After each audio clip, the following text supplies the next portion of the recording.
This is 7 National News, and in our top story. His Highness Sheikh Hamdan bin Mohammed bin Rashid Al Maktoum, the Crown Prince of Dubai, has opened the 11th edition of Art Dubai at the Madinat Jumeirah.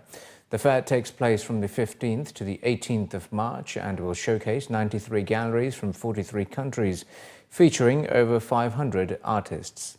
His Highness Sheikh Hamdan bin Mohammed opened the fair with a tour of the 2 exhibition halls of Art Dubai Contemporary, featuring the works of both emerging and established artists through 78 galleries from 41 countries.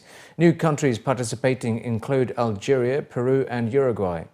Building on new gallery attendance from the region, 25 galleries will exhibit for the first time, alongside 12 galleries participating from the UAE, such as Ayyam Gallery and a strong contingent of 9 from Iran. Art Dubai Moderns, a visual anthology of the 20th century histories of the Middle East, South Asia and Africa regions, including 15 galleries from 12 countries. Other new elements included the inaugural Modern Symposium, which celebrates the cultural impact of the 20th century masters from the region.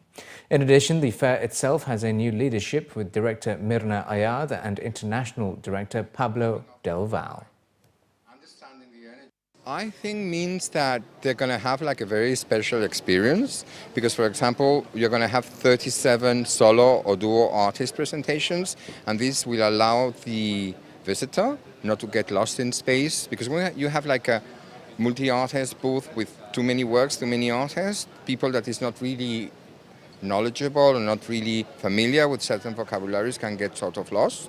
So when you enter into these stands, these booths, you enter into the universe of the artist in a more direct way, and then you have like a body of work that allows you to understand really what's going on. No? It illustrates the experience in a much more positive and powerful way.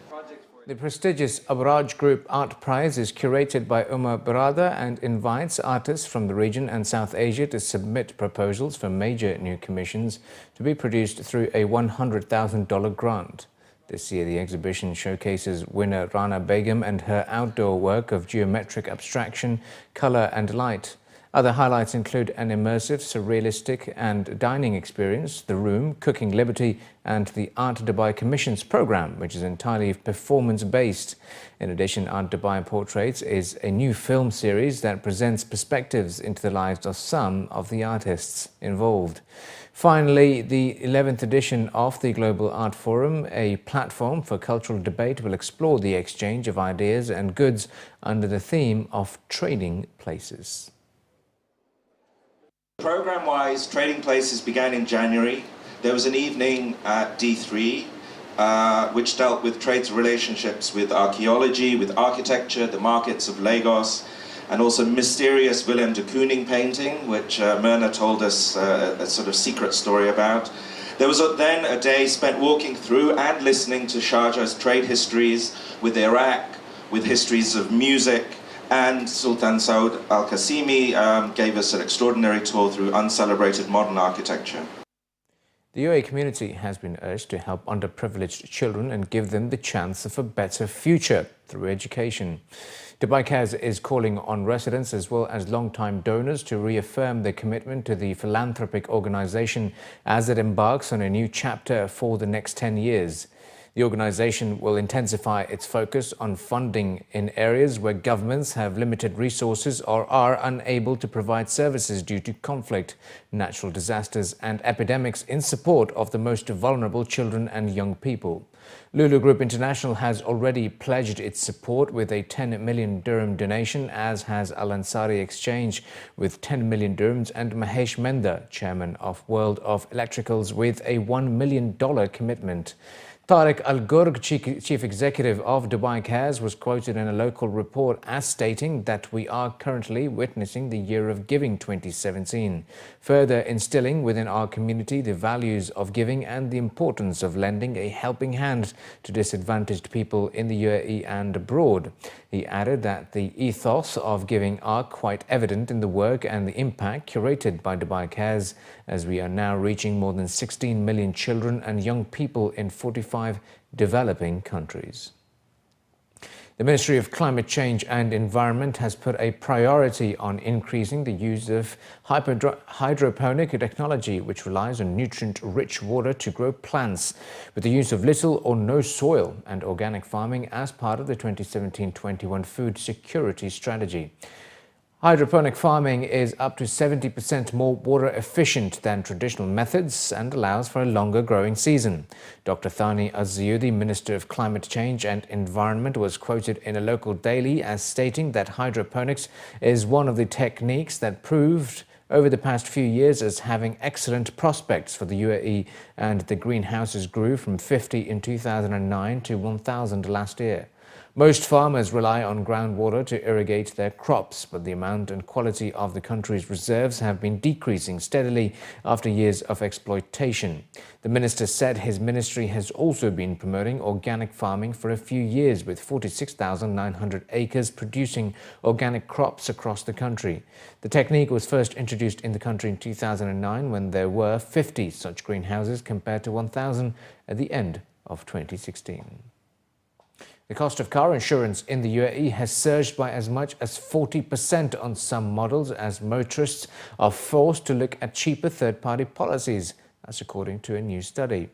Motor insurance has risen by an average of nearly 15% since January, says comparison website compareitforme.com.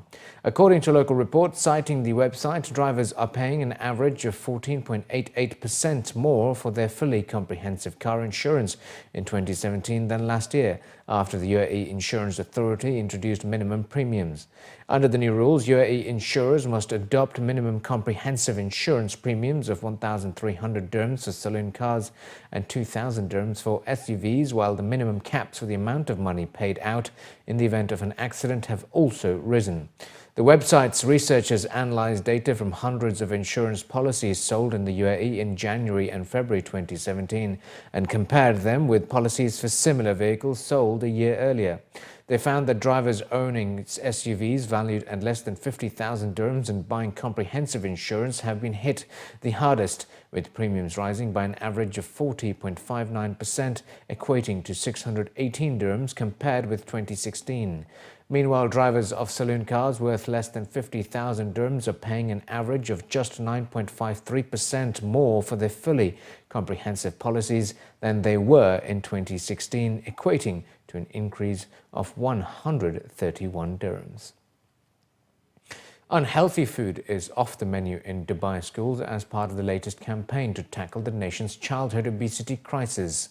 Updated nutritional guidelines for menus laid out by Food Safety Department and Dubai Municipality will be applied to school canteens to encourage young people to make healthier meal choices.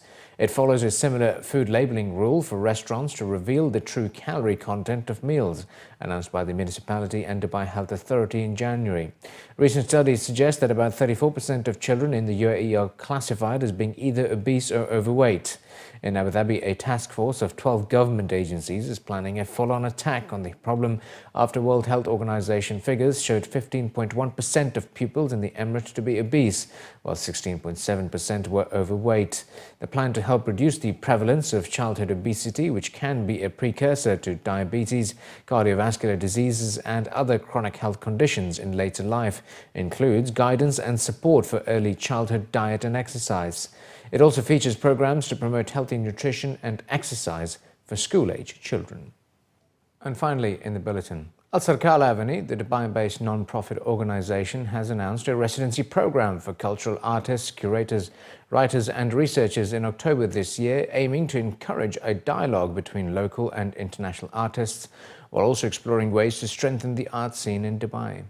During a press briefing at Concrete, the newly set-up venue in the heart of Alserkal Avenue, it was revealed that the Alserkal residency program will run 3 cycles over the course of a year in spring, summer and fall, and is specifically designed to give cultural practitioners based in the region and abroad an opportunity to explore and experiment with their work. Commenting on the initiative, representatives of the Alserkal Avenue highlighted that by bringing dynamic creative professionals from the region and abroad under one roof, their aim is to create an interesting dialogue between artists which will help in improving the art scene in Dubai and the UAE. While giving more details, it was announced that the inaugural cycle of the Alserkal residency program will run between the 15th of October and the 15th of December this year and will be located in a purpose-built 600 square meter warehouse designed by locally based architectural practice, a hypothetical office. I think it's really a critical part of the ethos of Alserkal Avenue. I mean, artists have always been at the core of what we do. So this is just an extension to that platform and to that conversation.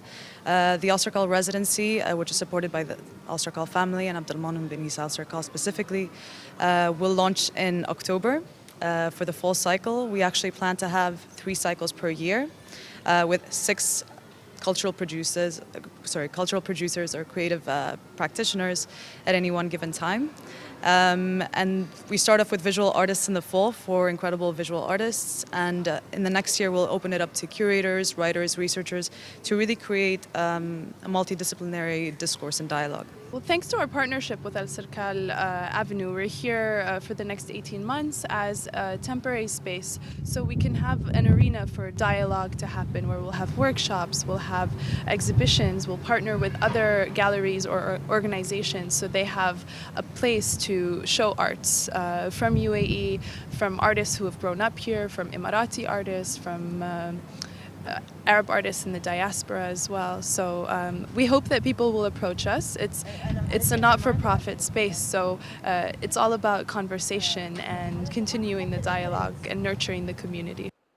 On the sidelines of the briefing, a groundbreaking exhibition was held at the Alserkal Avenue in collaboration with the Atassi Foundation, which focused on modern and contemporary Syrian art. The exhibition, running until the 3rd of April, under the title Syria Into the Light, features the work of Syria-based artists and highlights the changes taking place in the Syrian art scene in the 21st century. This is a themed exhibition around portraits and figures in Syrian art from the early 20th century until today.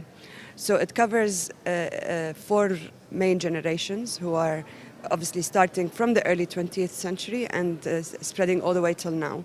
So the way we've organized and curated the exhibition is we've given the contemporary artists center stage on the concrete walls because they are the future.